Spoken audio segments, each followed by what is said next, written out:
Tout le monde connaît Pokémon. Votre père, votre grand-mère, le fou du 3e étage, la reine du Danemark, même les Korowai et la tribu cannibale de Nouvelle-Guinée prennent les éclairs pour des fatales foudres. En revanche, ce que vous ignorez peut-être, c'est jusqu'où l'appréciation pour cette franchise s'étend. La réponse tient en 2 mots.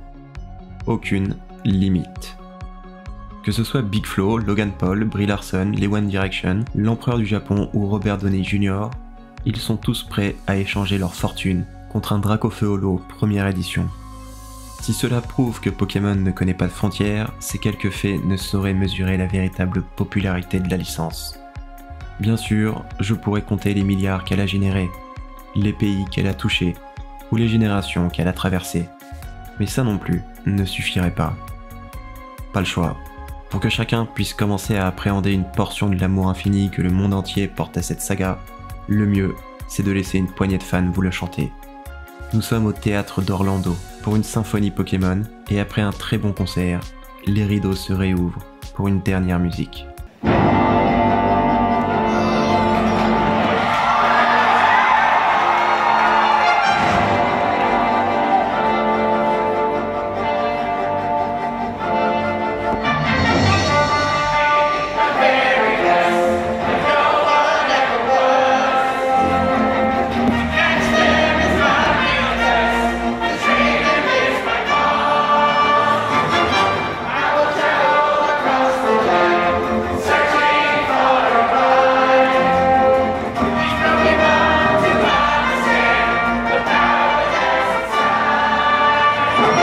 Bien, maintenant que j'ai votre attention, il est temps de vous raconter une histoire.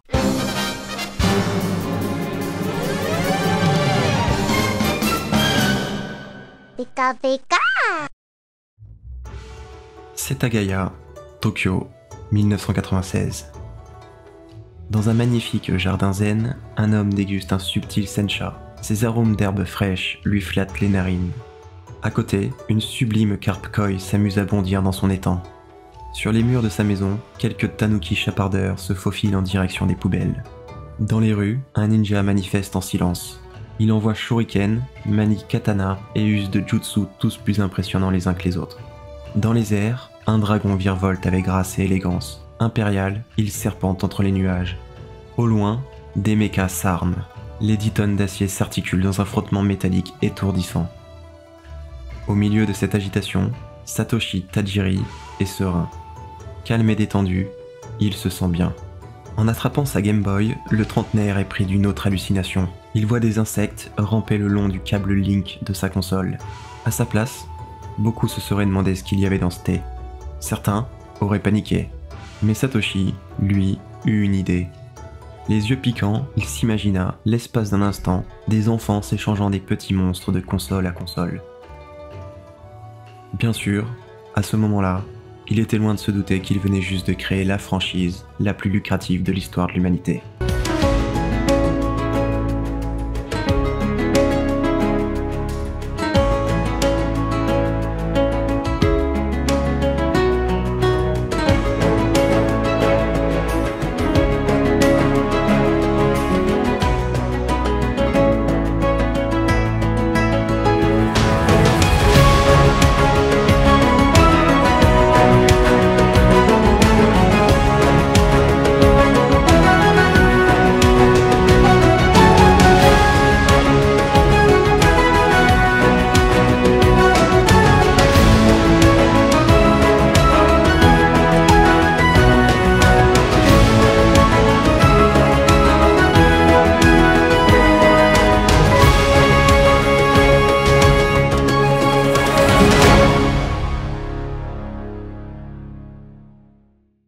Si jamais vous n'êtes pas encore au courant, je vous le dis, les Japonais sont une espèce à part.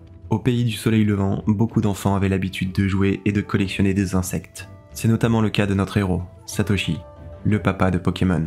Né en 1965 à Setagaya, le plus peuplé des arrondissements de Tokyo, son père vend des Nissan et sa mère est femme au foyer. Obnubilé par les petites bébêtes à 6 pattes, sa passion lui vaut le surnom de Dr Bug par ses camarades de classe. Pourtant, il délaisse très tôt les scarabées pour les arcades où il passe le plus clair de son temps.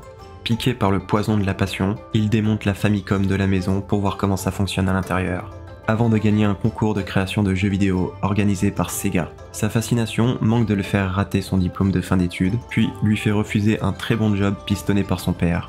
À la place, Satoshi décide d'écrire son fanzine, qu'il nomme, à son image, Game Freak. La revue se crée vite une petite place dans quelques boutiques spécialisées, et un beau jour, un jeune homme tombe dessus. Son nom est Ken Sugimori. Attiré, il contacte Satoshi et le rejoint immédiatement en tant que dessinateur. Les deux compères travaillent sur leur magazine durant plusieurs années avant de finalement se lancer dans le bain autrement plus grand, autrement plus complexe du jeu vidéo. Puis, en 89, ils sortent leur premier jeu.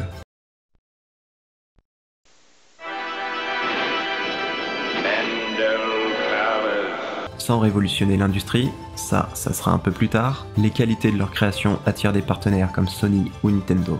Le studio enchaîne avec des titres plus ou moins connus comme Smart Ball,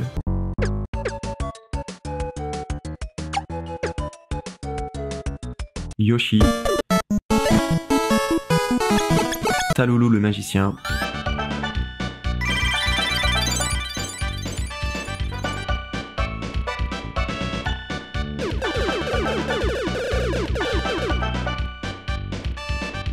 Mario & Wario,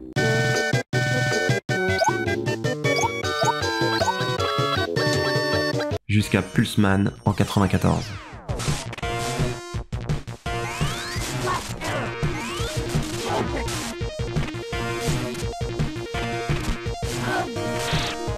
À ce moment-là, nos deux compères ne le savent pas encore. Mais ça y est, ils sont prêts. C'est le moment. Leur prochain jeu va marquer l'histoire.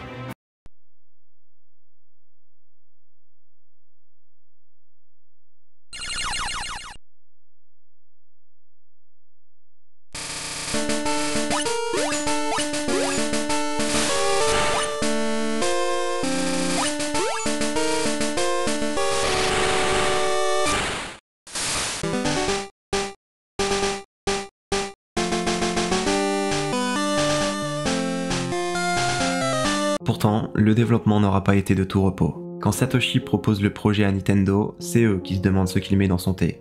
Ils ne sont pas franchement emballés par le concept, mais comme le bougre a fait ses preuves en tant que créateur et qu'il a l'air particulièrement enthousiaste pour cette idée, alors ils laissent faire. 6 ans. 2190 jours de développement chaotique pendant lesquels les finances de Game Freak sont en chute libre. 5 salariés démissionnent, les plantes vertes fanent, Satoshi, le président, ne peut même plus se verser de salaire. Et pour couronner le tout, le petit nouveau qui s'est greffé au projet, Shigeru Miyamoto, papa de Super Mario et Zelda, devient le sensei de Satoshi et lui dit qu'il faudrait faire 2 versions de son jeu avec des Pokémon différents. Comme ça, ils en vendront 2 fois plus. Bref, c'est la merde. Tellement qu'en 93, le projet est à 2 doigts d'être abandonné. La boîte prend l'eau, et seuls les petits projets permettent de la maintenir à flot. De justesse. Mais les derniers survivants de Game Freak maintiennent leurs efforts, respirent, poussent et accouchent finalement en octobre 95 de jumeaux, Pocket Monsters Green et Pocket Monsters Red. Délivrance. Ou pas. Parce que Nintendo n'y croit toujours pas et la Game Boy arrive déjà en fin de vie. Du coup, les jeux ratent la période très lucrative des fêtes de Noël et ne seront commercialisés qu'à partir de février 96. C'est regrettable, mais tant pis. Cette fois c'est la bonne. Satoshi, le créateur, et Ken, le dessinateur, y croient dur comme fer. Ces jeux vont faire un quart, c'est un flop. Pas le pire flop de tous les temps, mais ils n'en vendent clairement pas assez par rapport aux ressources engagées. Que faire? Pleurer? Liquidation judiciaire? Seppuku? Les 3 à la fois? Ou reprendre une tasse de thé magique, peut-être? Satoshi est le seul à ne pas se laisser abattre. Plus zen qu'un moine Shaolin en train d'atteindre le nirvana, il tente le tout pour le tout. Parce qu'après tout, c'est pas que le jeu est mauvais, il a même de bons retours, c'est juste que tout le monde s'en fout. Satoshi décide donc de révéler le grand secret du jeu. Savez-vous combien on dénombre de Pokémon dans la première génération? Même sans être fan, vous vous rappelez probablement qu'on en compte 151. Y a rien qui vous dérange. Des développeurs japonais, population réputée pour une certaine psychorigidité professionnelle, ont décidé de créer 151 Pokémon. Pas 150, mais 151. Voyez-vous, au départ, le compte était bon. Le compte était rond. Mais Shigeki Morimoto, un développeur excentrique, a décidé de se faire kiffer et rajouter un Pokémon bonus en toute fin de production. Seule l'équipe de Game Freak devait pouvoir y accéder. Mais Satoshi dévoila son existence. Et il fit encore mieux, puisqu'il créa le légendaire Pokémon Offer. Dans l'édition d'avril 96 du CoroCoro Comic, un magazine de manga prépubliant notamment le très populaire Doraemon, un grand concours est organisé. 20 personnes seront tirées au sort. Elles enverront leur Game Boy au studio et recevront chacune les données de Mew, le 151e Pokémon. Un move magistral. Parce que non seulement 78 000 personnes participent, mais les 20 heureux élus en parlent et peuvent échanger leur Mew petit à petit avec leurs amis. Et le reste du Japon sait qu'il y a un moyen pour l'obtenir, ce 151e Pokémon. Un code, une opération. Les rumeurs se répandent comme une traînée de poudre et les ventes explosent.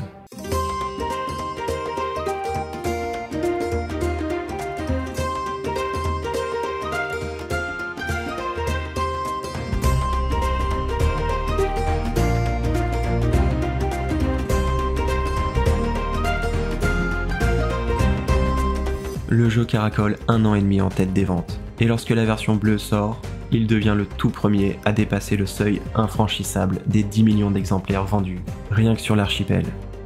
Le peuple l'acclame, Nintendo se prosterne, et Satoshi, lui, reprend une tasse.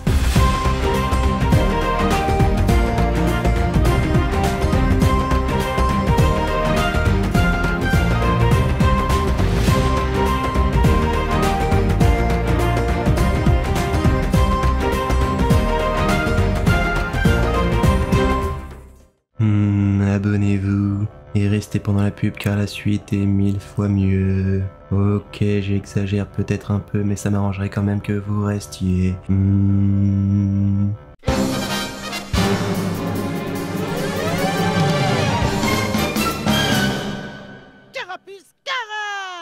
Le 1er avril 97, un an après la sortie des jeux, est diffusé le premier épisode de Pokémon au Japon. C'est loin d'être un poisson d'avril, notamment parce que là-bas, cette date marque la fin de l'année fiscale et le début d'une nouvelle. Chaque institution fait donc le bilan et tourne une autre page. Sauf qu'à partir de maintenant, tout le monde devra composer avec Pokémon. Dès le premier épisode, l'engouement se fait ressentir. Et après quelques semaines d'installation, plus de 4 millions de personnes suivent les aventures de Sacha et Pikachu chaque semaine. Une exportation à l'international était déjà prévue, mais à peine quelques mois plus tard, des versions piratées s'échappent hors de l'archipel. Le 8 septembre 98, c'est au tour des États-Unis d'accueillir la série, traduite et transformée pour le public. Les onigiri deviennent des sandwichs, le champagne du jus d'orange. Certains épisodes sont carrément supprimés, on retire la nudité, et même les musiques de fond, plus sérieuses dans la version originelle, sont adoucies. Au vu du succès des jeux ainsi que de la campagne de communication massive, beaucoup répondent à l'appel et allument leur télé. De nombreux critiques rédigent leurs articles pour un bilan positif. Même si chacun trouvera quelque chose à redire, la plupart s'entendent sur une interprétation fidèle de l'univers. L'adaptation américaine servira de base pour le reste du monde. Et le 5 septembre 99, Fox Kids diffuse enfin la version française. C'est un succès immédiat. Tellement que TF1 se ramène tout de suite et dépose mallette sur mallette pour acquérir les droits. Puis, les autres pays s'alignent. Belgique, Italie, Pays-Bas, Allemagne, Espagne, toute l'Europe y passe. Après, c'est au tour de l'Amérique latine, de l'Afrique et du monde arabe. Très vite, il devient plus facile de compter les États pas encore contaminés par le virus Pokémon que ceux où c'est devenu un phénomène culturel.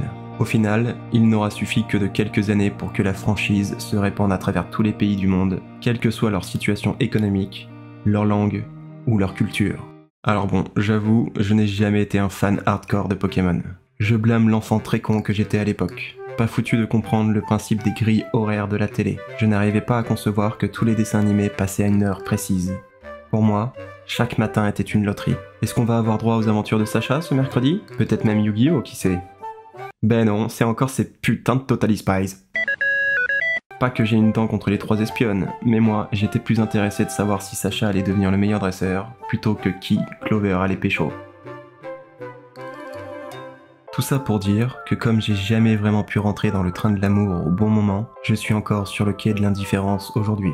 Pourtant, des décennies plus tard, je me souviens précisément de 3 moments. Déjà, je me rappelle d'avoir chanté à tue-tête pendant chaque générique. Ensuite, je me souviens avoir pleuré à la fin du film Mewtwo contre-attaque. Et même maintenant, bien des années plus tard, j'ai du mal. Plus technique, je me rappelle le moment où Sacha improvise une luge dans le deuxième film.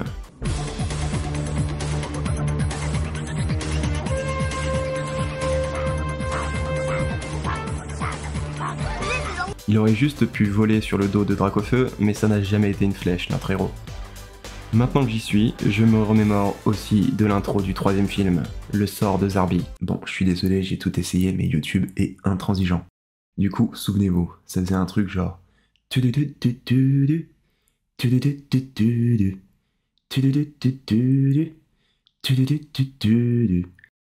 Pokémon Johto. Enfin, je me souviens que Pichoun, quand j'étais malade et que je ne faisais pas semblant, je voulais voir un truc, et un seul. Le Noël de Pikachu. Ne me demandez pas pourquoi, c'est un épisode spécial très moyen. Et tout le scénario repose sur le fait que Pikachu pète les plombs. Littéralement. Il ne se passe absolument rien. Les Pokémon font tomber le sapin, puis le relèvent. C'est tout. Et oui, je me rappelle aussi que j'avais dit 3 moments, pas 5. Mais même moi, le non-fan, dès que j'ouvre les portes de la nostalgie, des souvenirs remontent les uns après les autres.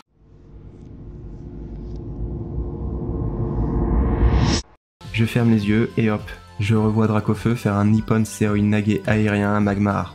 Je ne fais pas attention et vlam, un gang de carapuces à lunettes surgit du néant. Au final, l'anime aura duré 25 saisons pour 1236 épisodes, divisés en 7 cycles. Chacun correspond aux générations de Pokémon, avec un roulement de ces derniers, mais également un changement de la tenue de Sacha, de ses compagnons d'aventure et de la devise de l'infatigable Team Rocket.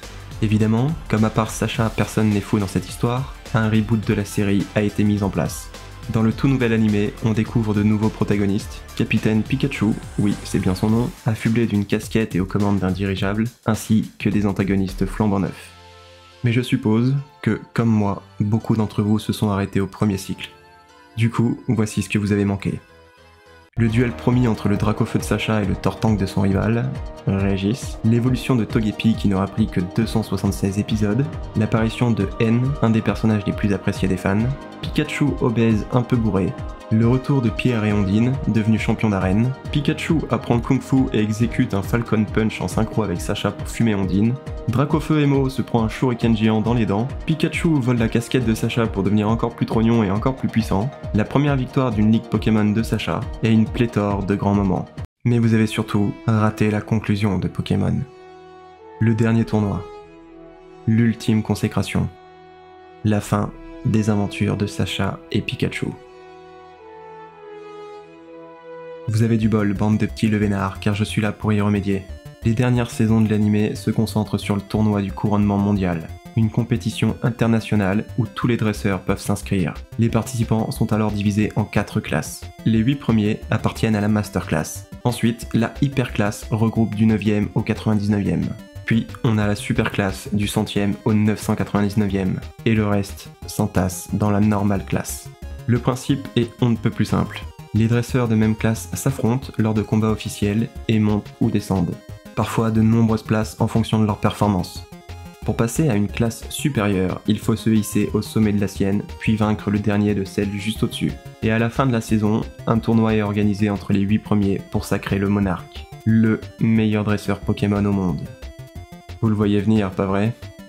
Au terme de la phase qualificative, on se retrouve avec 8 candidats. À la première place, Tarak, maître de la ligue de Galar, monarque invaincu, actuel meilleur dresseur au monde. À la seconde, Cynthia, maîtresse de la ligue de Sinnoh et celle qui apparaît le plus dans la série.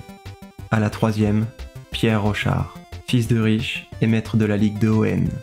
À la quatrième, Peter, détective privé, maître de la ligue de Kanto et Johto, membre du Conseil 4 et ancien finaliste de la précédente édition du tournoi. À la cinquième, Dianthea, actrice célèbre et maîtresse de la ligue de Kalos. À la sixième, Alain, le seul rival que Sacha n'a jamais battu. À la septième, Iris, héroïne du cycle 4, ancien compagnon de Sacha, devenue maîtresse de la ligue d'Unis. Et en dernière position, notre héros, Sacha.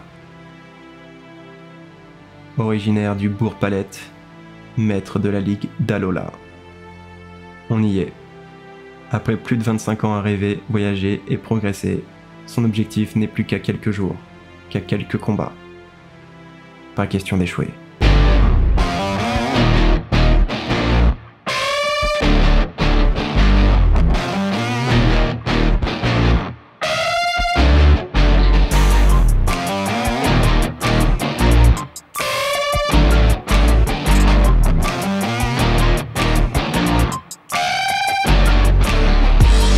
Sacha se hisse jusqu'en finale face à Tarak, le champion invaincu et ultra dominant de la compétition. Peu de gens misent sur notre héros, mais il peut compter sur les 6 Pokémon qu'il a sélectionnés. Palartichaut, Hydreigon, Lucario, Ectoplasma, Dracolos. Mais après qu'ils soient tous vaincus par le champion en titre, qui conserve encore Pyrobut, un Pokémon feu de la 8ème génération, et Dracofeu, son Pokémon le plus puissant, Sacha n'en a plus un seul à sa disposition. Par contre, ce qui lui reste, c'est un ami. Son tout meilleur, qui le suit inconditionnellement depuis le premier épisode.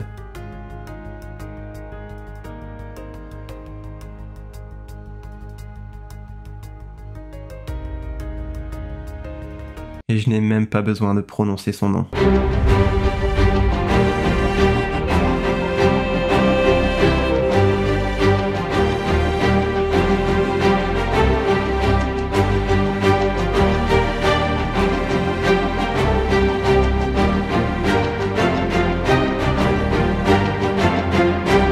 Pour faire cette vidéo, j'ai dû regarder quelques épisodes et je ne m'attendais pas à grand chose. En fait, je ne m'attendais à rien, et sûrement pas à sourire comme un débile devant Pokémon, aussi hypé.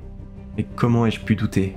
C'est la saga la plus aimée au monde, c'est le dernier affrontement, et c'est le meilleur épisode de toute la série. Je peux vous dire que quand Pikachu se relève et que les notes du premier générique résonnent en fond, ça fait son petit effet. Évidemment, après une lutte acharnée, nos deux héros finissent par l'emporter. Sacha est alors sacré meilleur dresseur au monde.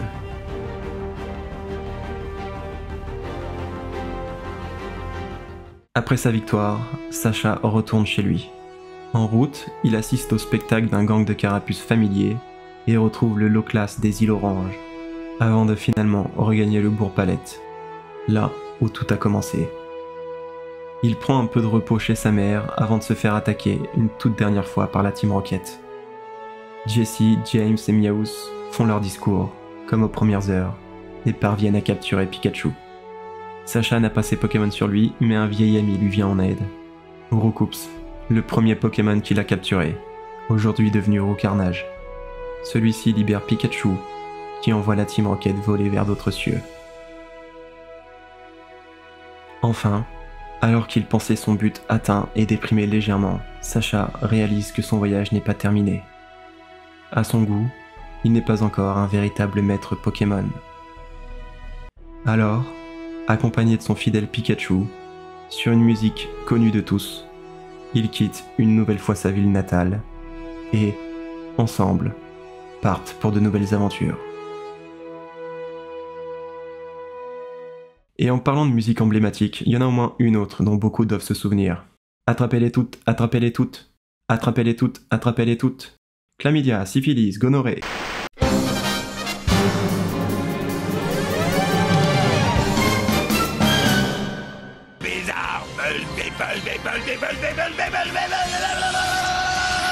La Pokémania désigne l'engouement général pour la licence Pokémon. Et quand on doit créer un mot pour parler du phénomène culturel qui est devenu une franchise, c'est parce que les autres ne suffisaient vraiment plus.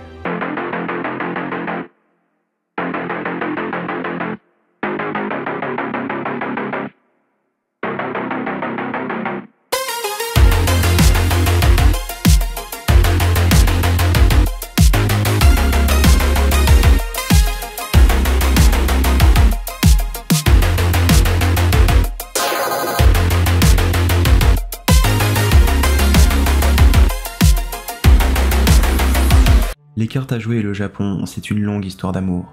À la base, Nintendo, fondé en 1889, manufacturait des Hanafuda, un jeu de cartes traditionnel résultant de ceux ramenés par les premiers missionnaires étrangers, puis transformés après la prohibition du XVIIe siècle sur les produits étrangers.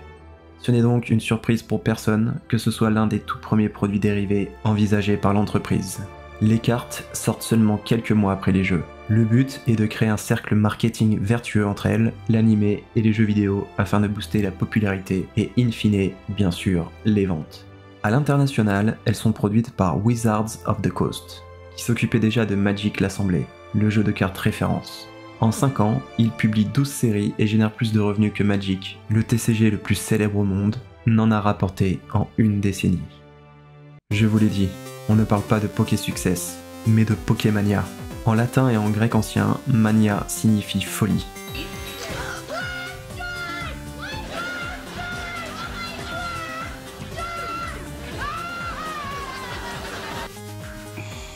Watch your fingers. Watch your fingers. Watch your fingers.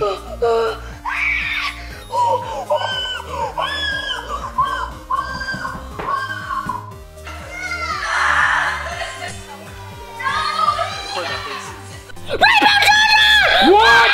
What? Oh my god! Un responsable d'un magasin Toys R Us raconte que leur approvisionnement de 600 boosters tenait 24 heures. Face à la demande sans fin, les gens de chez Wizards se retrouvent rapidement dépassés. Ils engagent leurs petits cousins et les clochards qui traînaient dans le coin, achètent toutes les machines d'impression qu'ils peuvent, mais ça ne suffit toujours pas. Les usines de jouets multiplient leur production par 20, mais la demande dépasse encore l'offre. 4Kids, la petite chaîne de télé diffusant l'animé, fait x30 sur ses revenus. Cette année-là, elle est nommée l'entreprise américaine avec la plus forte croissance. Et il en va de même pour tous les business ayant acquis une licence Pokémon au commencement. Chacun a vu ses chiffres exploser et ses actionnaires se fendre d'un rire maléfique. Ce sont bien les cartes qui ont mis le feu aux poudres. Elles se propagent en un rien de temps dans toutes les écoles qui se respectent. Les enfants se les échangent et jouent, parfois en pariant une carte sur la victoire. Ce qui crée des litiges parce que beaucoup pleurent après coup et par conséquent de nombreux établissements les bannissent. J'ai même entendu dire que certains écoliers avaient profité de la naïveté ambiante pour tricher en plaçant leurs meilleures cartes au-dessus de leur deck, ni vu ni connu, et qu'ils auraient récupéré comme ça un Florizard, un Elector et un Macogneur. Si cette histoire semble personnelle, c'est parce que il se pourrait peut-être qu'à l'époque, mais maintenant il y a prescription, j'ai abusé de la confiance de certains camarades à la cour de récré. Désolé. Vous voyez, c'est ça la Pokémania. Ça corrompt même les plus purs d'entre nous. Et ça, certains l'ont bien compris. Someone called and said, is Pokemon demonic? The answer to that is yes, they are all Oriental demons. C'est Satan qui propose aux jeunes de devenir un jour le maître des Pokémon. Vous pensez sûrement qu'on a affaire ici à quelques personnes âgées guettées par la démence, mais c'est parce que vous n'avez pas encore entendu les nombreux arguments absolument irréfutables de ces chrétiens bien zélés. Vous êtes prêts? Accrochez-vous. Les Pokémon sont comme les démons, ils doivent être capturés puis invoqués pour accomplir leur tâche. Ils connaissent des évolutions, et ça c'est un mot qui n'a jamais trop plu aux créationnistes. Si vous jouez le Pokérap à l'envers, vous pourrez distinctement entendre « Je t'aime Satan ». Et mon préféré, Pokémon provoque l'homosexualité. Un classique. Mais bon, comme les conneries ça va 5 minutes, le Vatican a dû faire une annonce publique approuvant la licence qui, devinez quoi, ne promeut ni violence ni satanisme, mais plutôt de belles valeurs en fait. Et si vous pensez que ces quelques chrétiens qui ont oublié le second E sont une espèce à part, rassurez-vous, aucune religion n'est supérieure à une autre. Elles sont toutes égales face à la débilité humaine. This man with a metal saw hanging off a wire is attempting to steal copper metal inside the wires in the middle of the night. He began sawing the wires as he moved forward, but then this happens. L'islam et le judaïsme jetèrent aussi leurs pierres. À la suite d'un commentaire qui en deviendrait presque drôle tellement il est ridicule, une polémique naît et enfle jusqu'à faire la une de certains journaux. L'Arabie Saoudite, l'Égypte et le Qatar vont jusqu'à bannir la licence en 2001 avant de décider, quelques années plus tard, de plus ou moins s'en foutre. Et les critiques ne s'arrêtent pas là. Racisme, nazisme, cruauté animale, promotion de jeux d'argent, consumérisme, matérialisme et inégalité des sexes. Certains parents, pas contents de ne pas avoir eu de Dracofeu dans leur booster, ont même eu la géniale idée d'intenter un procès à l'une des entreprises les plus riches au monde. Pokémon a tout vu, Pokémon a tout pris. Et devinez qui a gagné à chaque fois au final. Toutes ces polémiques envers une franchise aussi inoffensive feront soit sourire, soit perdre foi en l'humanité, mais Nintendo vous le dira, on mesure son succès à ses détracteurs. Et succès est un euphémisme. Les Pokémon sont partout. Dans les consoles, à la télé, sur des cartes, dans les airs, sur les bouches d'égout, dans les céréales, dans les trains, dans les clips de Katy Perry ou au concert de Post Malone. En fait, il suffit de penser à n'importe quoi et il y a forcément eu une collaboration avec Pokémon. Un grille-pain, ça existe. Des flageolets, déjà fait. Une eau de Cologne, depuis longtemps. Une machine à rayon X, fallait y penser. Et encore ça, c'est sans parler des milliards de contrefaçons. Mais là où on reconnaît une véritable frénésie, c'est lorsque votre licence a son propre virus informatique. Laissez-moi vous présenter le virus Pikachu. Il s'agit d'un mail intitulé Pikachu Pokémon avec pour texte Pikachu est ton ami et pour objet un exécutable nommé pikachupokemon.exe. Faut avouer que ça donne envie de cliquer. Et quand on ne parvient pas à résister, une image de Pikachu apparaît avec le texte « Je t'ai trouvé parmi des millions de personnes à travers le monde. N'oublie pas de te souvenir de ce jour, mon ami. » Enfin, savez-vous ce qu'est la Pikachurine? Non, ne vous inquiétez pas, c'est pas ce que vous pensez. Il s'agit d'une protéine rétinale présente chez l'homme et découverte en 2008 au Japon. Si elle n'a jamais totalement disparu, la Pokémania s'est quelque peu essoufflée avec le temps. Petit à petit, les choses se sont calmées, les entreprises ont retrouvé un rythme de production décent, avant que les gens ne commencent à se désintéresser. Les années défilent, jusqu'à juillet 2016. Date où un jeu pas comme les autres sort.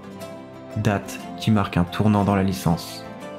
Date qui relance de plus belle la Pokémania.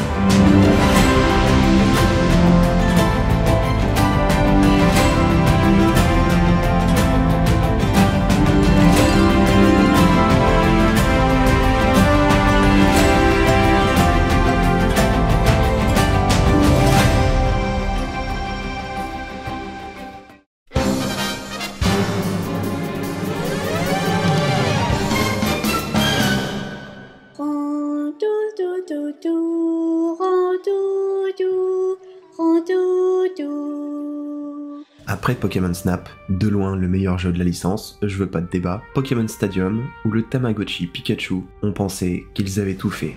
Mais ça, c'était avant Pokémon Go. Alors comment expliquer, pour les 3 qui auraient loupé le bordel, la frénésie que créa ce jeu? Si une image vaut 1000 mots, une vidéo vaut 1000 images.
Tout projet qui commence sur une blague est destiné au succès. Imaginé en 2014 par Satoru Iwata, le président de Nintendo, et Tsunekazu Ishihara, le président de The Pokémon Company, au départ, Pokémon Go n'est qu'un trailer réalisé en association avec Google. Un poisson d'avril. Une blague. Sauf que là, personne ne rigole. En fait, même avec des millions de vues et des dizaines de milliers de commentaires, il n'y a qu'une seule réaction. Un seul mot sur toutes les bouches. Quand? Ça sort quand? Tel est prix qu'il croyait prendre. L'année suivante, Satoru Iwata décède d'une tumeur de la voie biliaire. Alors, Ishihara lui rend hommage à ses funérailles. Peu d'invités comprennent lorsqu'il prononce ces mots entre deux sanglots. On va le faire ce jeu mon gars, on va le faire. Puis il lui dédie son discours lors de l'annonce officielle. Et Pokémon Go sort un an plus tard, en 2016. La folie s'abat sur le monde, le tonnerre gronde, le soleil brûle les hommes, les mers se changent en sang. C'est le retour de la Pokémania. I think we need like a boat or something. You know what? It's only just like a level 2 magic. Level 2 magic.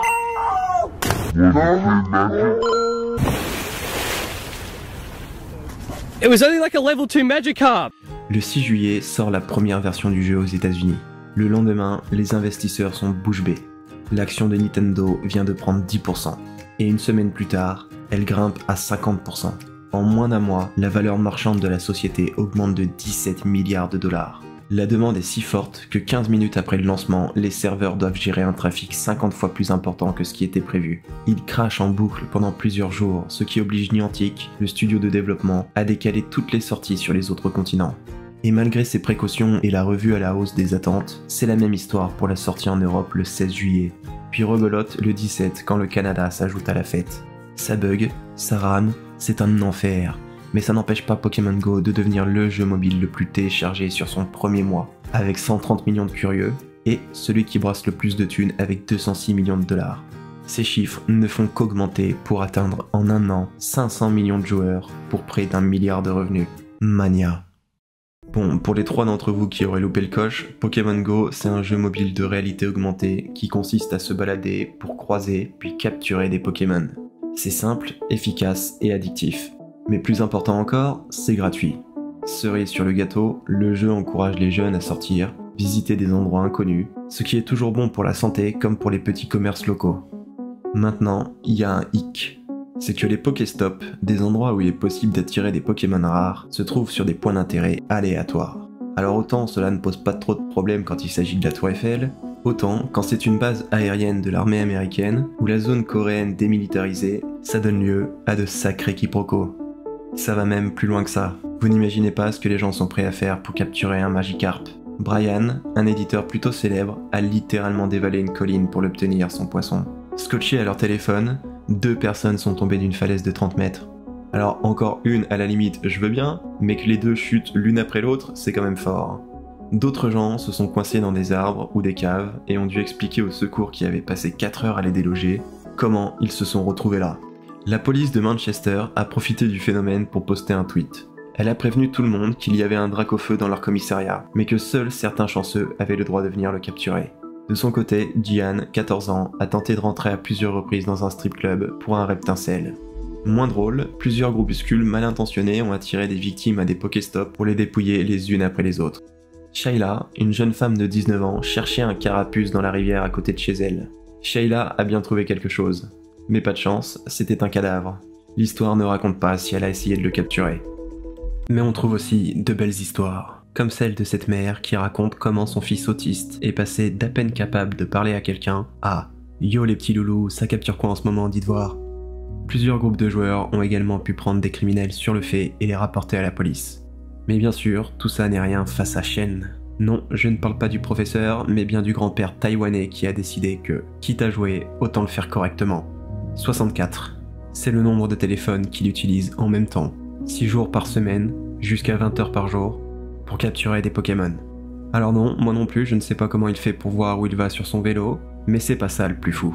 Ce qui est dingue, c'est que quelques mois avant sa quête, il ne savait pas utiliser un smartphone. Et je pense que ce papy incarne à la perfection la seconde vague de la Pokémania lancée par ce jeu. Au final, Pokémon Go aura remporté 15 récompenses prestigieuses, généré plus de 6 milliards de dollars, et poussé 500 millions de personnes à visiter, interagir et coopérer. C'est sans aucun doute le meilleur produit sorti par la licence. Il est le jeu ultime, celui qui retranscrit le mieux l'univers, celui qui permet de véritablement incarner un dresseur Pokémon, celui qui, à l'instar des ambitions de Satoshi, réconcilie nature et technologie. Certes, de tragiques accidents ont eu lieu, mais de beaux moments également. Des amitiés se sont créées, des couples se sont formés, et un homme, parti trop tôt, a pu trouver la paix.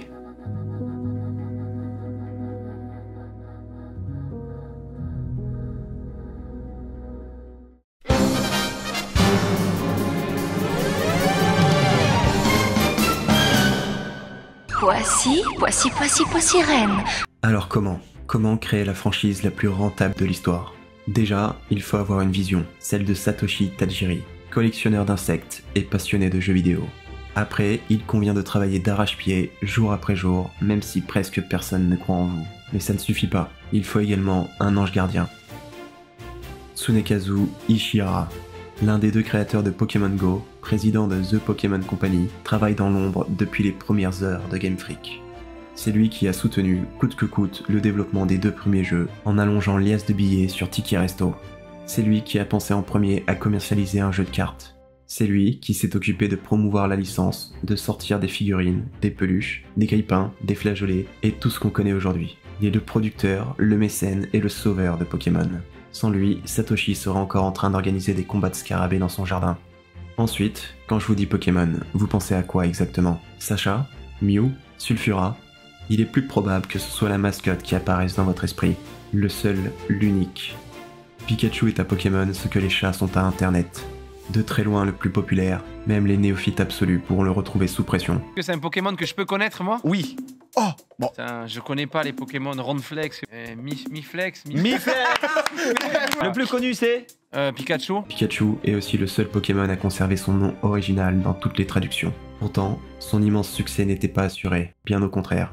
S'il a toujours été prévu que Sacha écope d'un autre Pokémon que les 3 de base, sans qu'aucun enfant ne soit déçu de son choix, au départ, ce rôle était réservé à Melofé.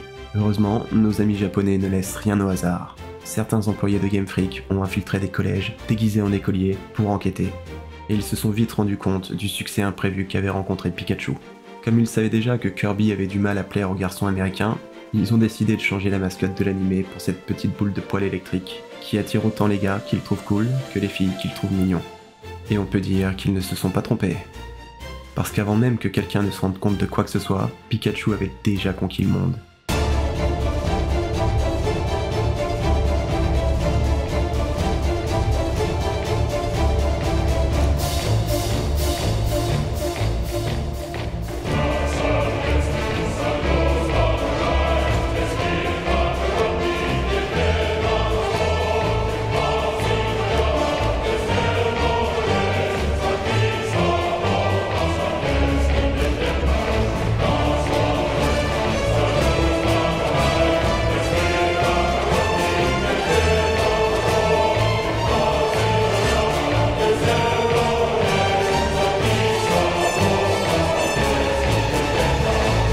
Pikachu est l'incarnation du kawaii.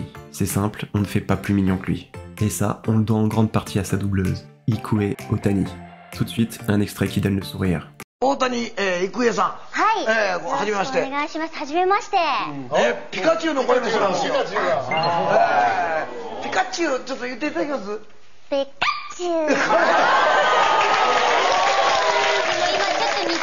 いや似てないから本人ですからね。可愛いですね。おめお願いいたします。いやこれや。D'après elle, si Pikachu est si populaire, c'est parce qu'il n'est pas foutu de dire autre chose que son nom. À l'instar d'un animal de compagnie dont le propriétaire se demande constamment ce qu'il pense, mais croit dur comme fer qu'il le comprend mieux que quiconque, Pikachu force les spectateurs à interpréter chaque expression, chaque son, ce qui donne le sentiment à chacun d'en être le propriétaire. Et vous qui pensiez que c'était juste parce qu'il était trognon, mais si Pokémon est devenu la licence la plus lucrative de l'histoire, c'est parce que ça a été fait avec amour et pour tout le monde.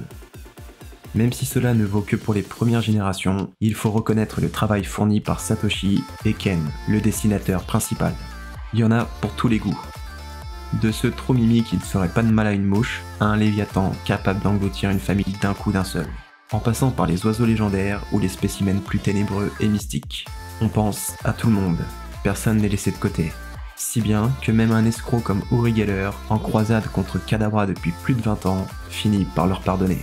Alors tout ceci est bien joli, mais ça ne suffit pas vraiment à expliquer la Pokémania, le phénomène mondial que la franchise est devenue en quelques années. La longévité qu'elle connaît depuis, l'indéfectible affection que démontrent les fans. Le problème, c'est qu'un tel amour ne saurait s'expliquer, mais je vais quand même essayer.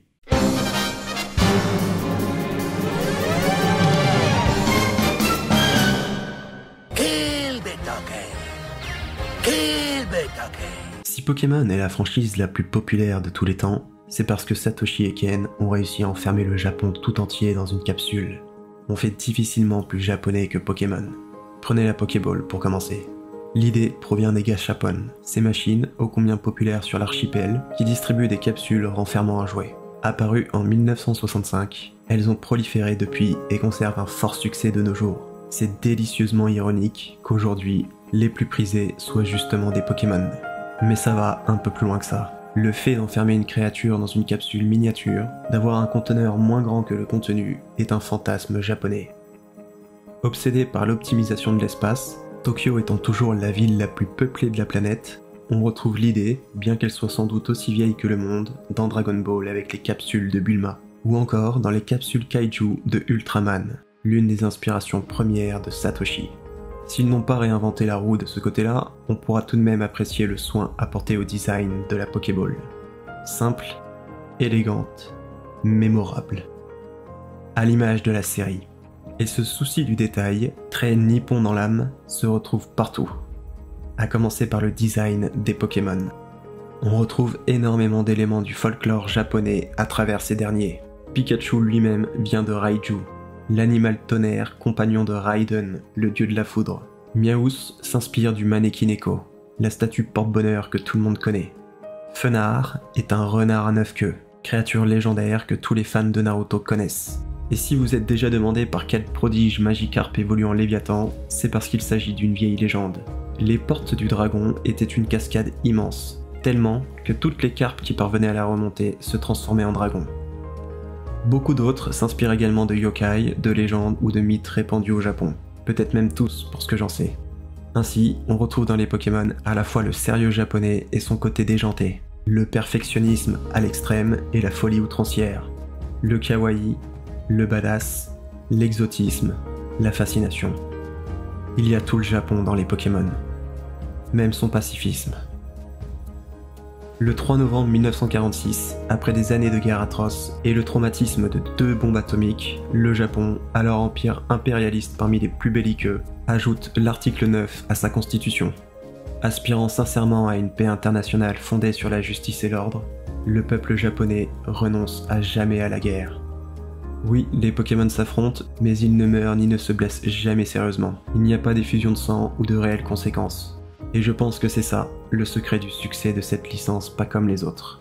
De même que pour tous les chefs-d'œuvre, elle renferme une infinité d'intentions, un amour sans bornes, une culture tout entière.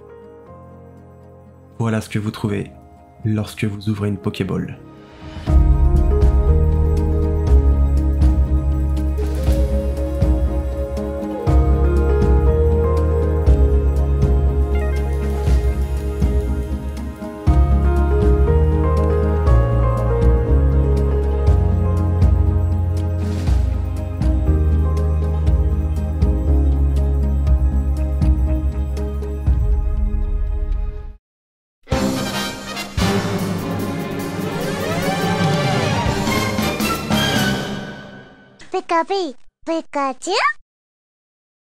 C'est fou de se dire que tout a commencé sur un homme, attristé que les enfants jouent chez eux au lieu de sortir chasser des insectes. Plus dingue encore est de se demander comment est-ce que cela pourrait bien finir. Pokémon semble immortel. Les plus âgés sont invariablement pris d'un élan de nostalgie, matinée de tendresse, rien qu'à l'écoute du premier générique. Tandis que les plus jeunes découvrent, des étoiles dans les yeux, un monde rempli d'émerveillement et de mystère. Même moi, j'éprouve une certaine tristesse à me dire que maintenant les enfants suivront les aventures d'autres héros, qu'ils ne connaîtront sans doute jamais Sacha comme nous l'avons connu. Mais ce n'est pas grave, parce que comme il l'a lui-même dit, tu vois, parfois les amis doivent s'en aller, mais une partie d'eux reste à jamais avec toi. Et je pense qu'au final, c'est ça, Pokémon.